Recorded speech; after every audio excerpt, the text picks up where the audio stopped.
हमारी भारत भूमि में कई संत हैं, जिन संतों के तपोबल से ये धरती आज टिकी हुई है और उन्हीं संतों के तपोबल से आज हम और आप यहां पर निश्चिंतता पूर्वक बैठे हुए हैं। आज यदि हम और आप सुरक्षित हैं तो हमारे संतों की परम अनुकंपा से हम और आप सुरक्षित हैं। हम और आप तो सत्य के मार्ग को छोड़ देते हैं, लेकिन हमारे संतों ने सत्य के मार्ग को नहीं छोड़ा।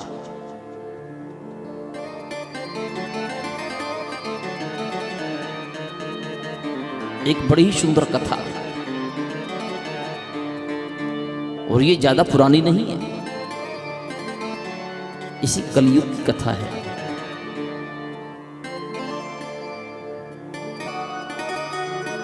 कर्नाटक की धरती में अकोल नामक नगर में एक मैयप्पा नाम के धार्मिक व्यक्ति रहते थे। उनकी पत्नी का नाम था सुंदरा। ये कथा हमारे जीवन को बड़ी सुंदर प्रेरणादायक है, और ये कथा नहीं है, ये सत्य घटना है।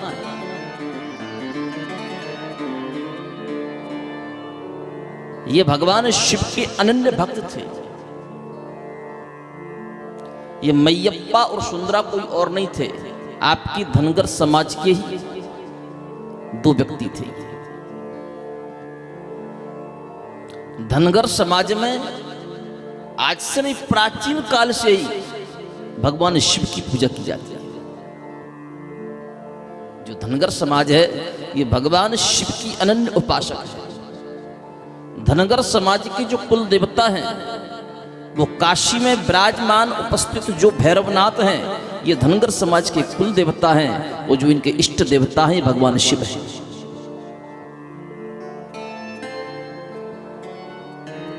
मैयप्पा और सुंदरा ने भगवान शिव की उपासना की। भगवान शिव की पूजा में केवल एक यही वरदान मांगा कि प्रभु हमको एक बेटा दे दो, और कुछ नहीं चाहिए, ताकि हमारी वंश वृद्धि आगे बढ़े।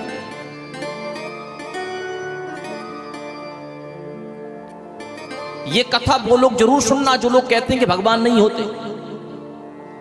ये कथा वो लोग जरूर सुनना जो लोग कहते हैं कि भगवान काल्पनिक हैं। ये कथाएं सभी काल्पनिक हैं। ये प्रसंग जरूर सुनना। ये घटना किसी सतयुग की नहीं है, ये घटना किसी त्रेता की नहीं है, ये घटना किसी द्वापर की नहीं है, ये घटना इसी कलयुग की है।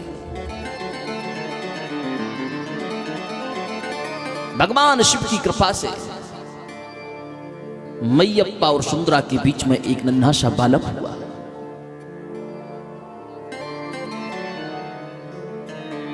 उस बालक का नाम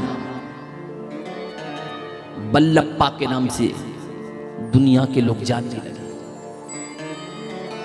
बालक बचपन से ही ध्यान योग समाधि में बैठा रहता था। ना माता पिता से कोई ज्यादा मतलब, ना सगे संबंधियों से कोई ज्यादा मतलब। बस जितना समय मिलता आंख बंद करके बैठ जाता ध्यान।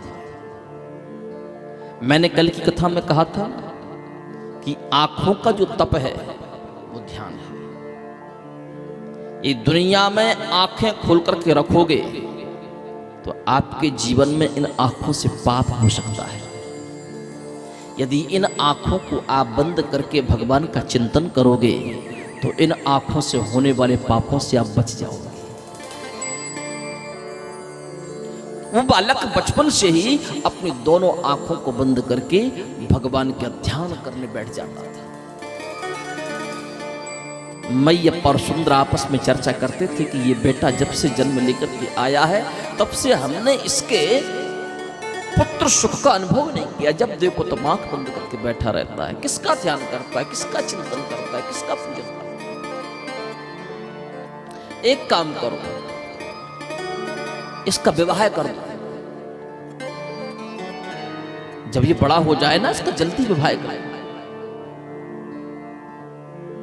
कहीं ये बाबा जी ना बन जाए, कहीं ये महात्मा ना बन जाए, घर छोड़ करके ना चला जाए। एक ही तो बेटा है। भगवान शिव से हमने बड़ी प्रार्थना करके मांगा है, और यदि ये महात्मा बन गया, घर छोड़ करके चला गया, तो फिर हम किसके सहारे रहेंगे। धीरे धीरे वो बालक बड़ा हुआ।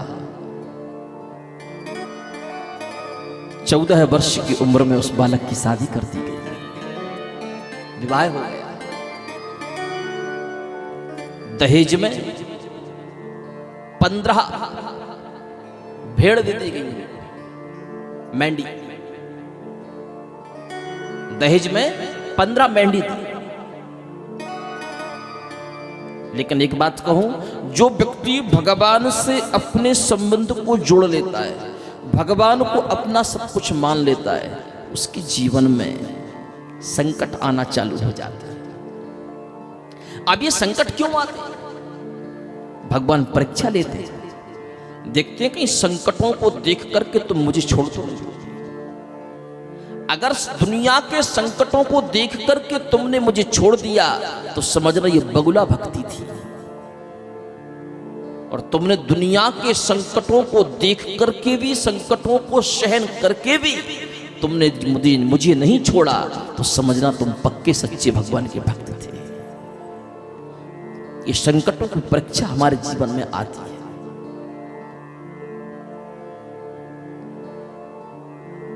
कुछ समय के पश्चात उनकी पत्नी का देहांत हो गया। अब ये 15 भेड़ की, 15 मेंढी की उनको चिंता सताने लगी। पत्नी तो चली, अब मेंढी का मैं क्या करूं? दहेज में मिली है, ससुराल से आई है, ये ससुराल की संपत्ति है। अब इनकी सेवा करना, प्रभु की सेवा करना ही मेरा धर्म है। 15 मेंढियों को अपने साथ में लेकर के चल पड़े।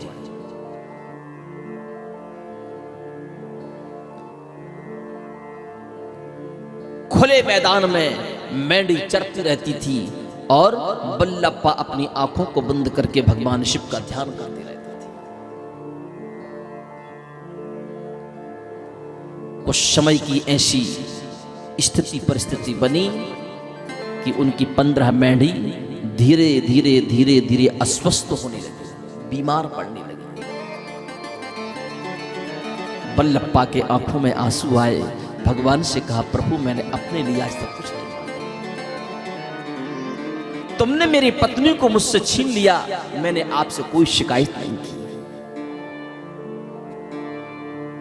मैंने अपना घर द्वार छोड़ दिया, मैंने आपसे कोई शिकायत नहीं की। मैं विवाह नहीं करना चाहता था, लेकिन आपने मेरा विवाह करवा दिया, मैंने आपसे कोई शिकायत नहीं की। लेकिन ये अमानत मेरी नहीं है, ये अमानत किसी और की है। किसी और ने मुझे बड़े विश्वास से दी है। यदि इन्हें कुछ हो गया तो इनकी सेवा मेरी अधूरी रह जाएगी। आप इन 15 मेंढियों की रक्षा करो। भगवान शिव की ऐसी कृपा हुई, धीरे धीरे धीरे धीरे वो 15 मेंढी स्वस्थ हो गई, और 15 मेंढियों से 50,000 की संख्या में मेंढियां हो गई। कितनी संख्या में हो गई? 15 से 50,000।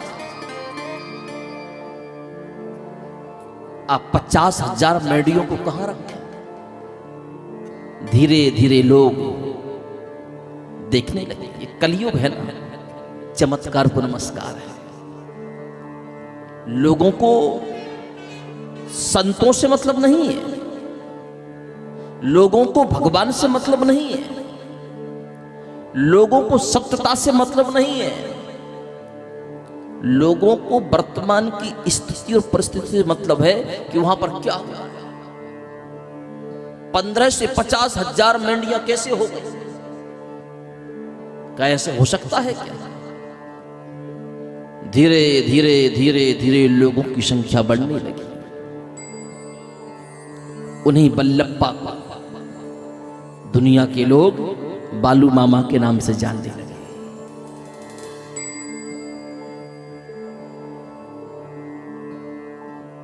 धनगर समाज का पहले कोई घर नहीं होता था।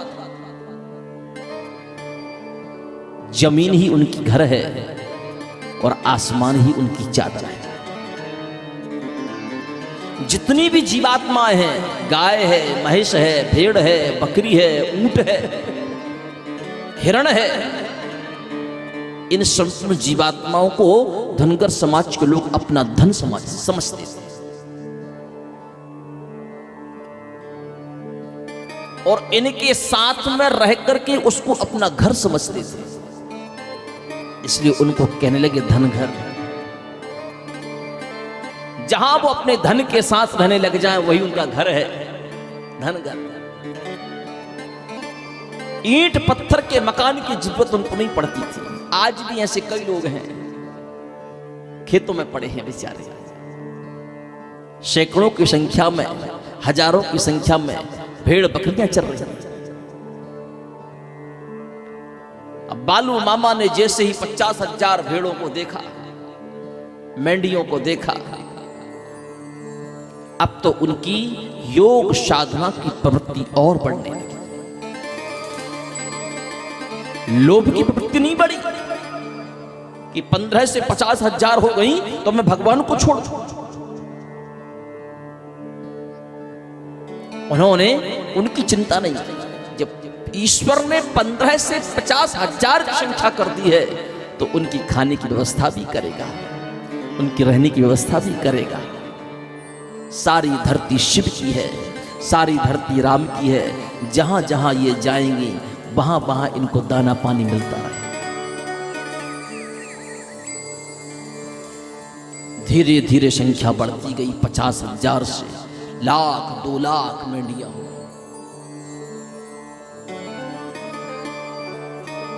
लोगों की आस्था बढ़ने लगी, लोगों की श्रद्धा बढ़ने लगी। अपने खेत के खेत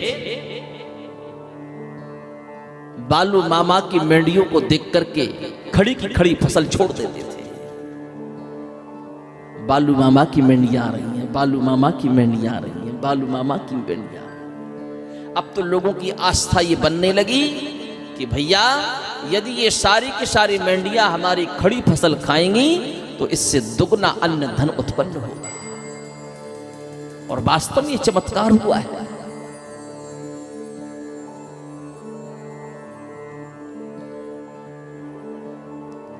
सन 1892 में कर्नाटक की धरती पर जन्म हुआ। सन 1966 में महाराष्ट्र के कोल्हापुर के आदमपुर की धरती पर उन्होंने सुंदर समाधि ली। लेकिन आज भी उनकी पालकी यात्रा, आज भी उनकी मेंढियां संपूर्ण महाराष्ट्र में, कर्नाटक में, राजस्थान में, देश देशांतर के कोने कोने में जाकर के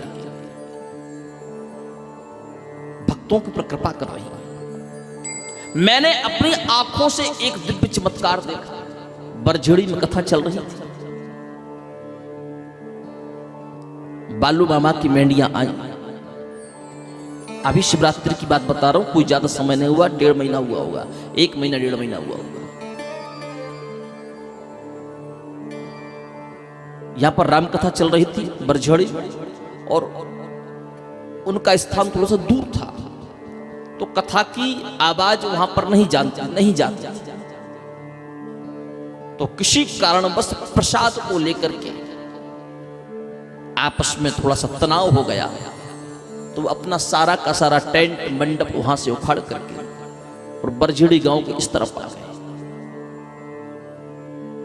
और ऐसी जगह उन्होंने अपना मंडप लगाया कि जहां से कथा की पूरी आवाज उनके मंडप में जाती थी। जो पहले मंडप लगाए तो वहां पर आवाज नहीं जाती।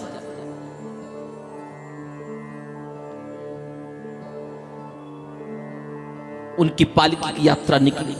धनगर समाज के हजारों लोग, जैसे रंग से हम लोग होली खेलते हैं ना, ऐसे सब लोग हल्दी से उत्सव मना रहे थे। एक दूसरे को हल्दी का चंदन लगाना, एक दूसरे पर हल्दी से उसको रंगना।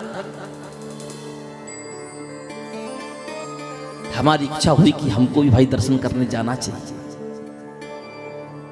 हम दर्शन करने के लिए गए। हजारों लोगों का अखंड भोजन, बनाने वाले भी, खिलाने वाले भी और मेंढियों को चराने वाले भी अच्छे अच्छे घरों से, अच्छे अच्छे परिवारों से। हमने लोगों से पूछा, भैया आप कहां से आए हो? बोले महाराज जी हमारा एक काम था, बहुत दिनों से हो नहीं रहा था। हम बालू मामा की पालकी में आए और हमने कहा कि हमारा ये काम हो जाएगा तो 1 महीने के लिए घर द्वार छोड़ करके हम आपकी मेंढियां चराएंगे। तो हमारी मनोकामना पूरी हो गई, इसलिए हम घर द्वार छोड़ करके मेंढियां चराने के लिए आए। एक रसोईया भोजन बना रहे थे, मैंने उनसे पूछा आप? बोले वही घटना हमारी है। यहां पर कोई भी व्यक्ति महीने से पैसे से काम नहीं कर रहा है, ये सब निःशुल्क है। हमने एक दृश्य और देखा, हजारों मेंढियों के बीच में 4 बकरे थे। कितने? 4 बकरे। हमने अपने जीवन में बकरियों को दूध देते हुए तो देखा था, लेकिन अपनी आंखों से बकरे को दूध देते हुए बरछड़ी में बालू मामा की उन मेंढियों के बीच में देखा। यह कोई काल्पनिक चर्चा नहीं है, यह हमारे आंखों की देखी हुई घटना है।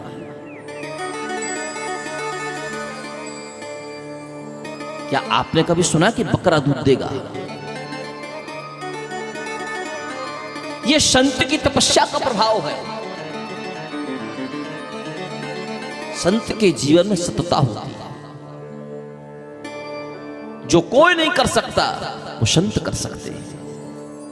जब संत की कृपा से आज भी बकरा दूध दे सकता है, सुनने में अजीब लग रहा होगा, लोग सुनने में अजीब लग रहा होगा।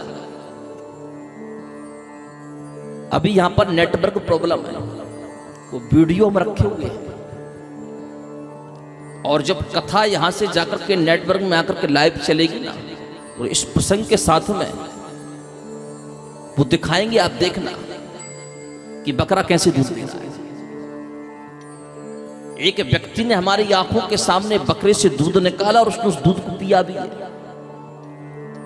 ये भाई बरझड़ी के बैठे हुए, इनसे पूछो।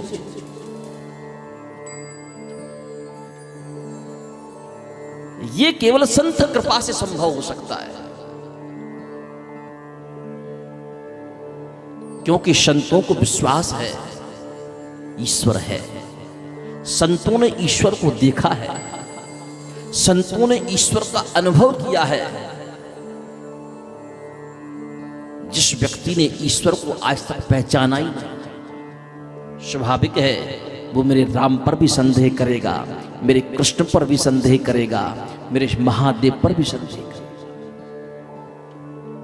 जहां पर संतों की सुंदर सुंदर सभाएं होती हैं, संतों का सत्संग होता है, संतों का कीर्तन होता है, वहां पर जाकर के देखना किसी न किसी रूप में आपको परमात्मा का दर्शन होगा।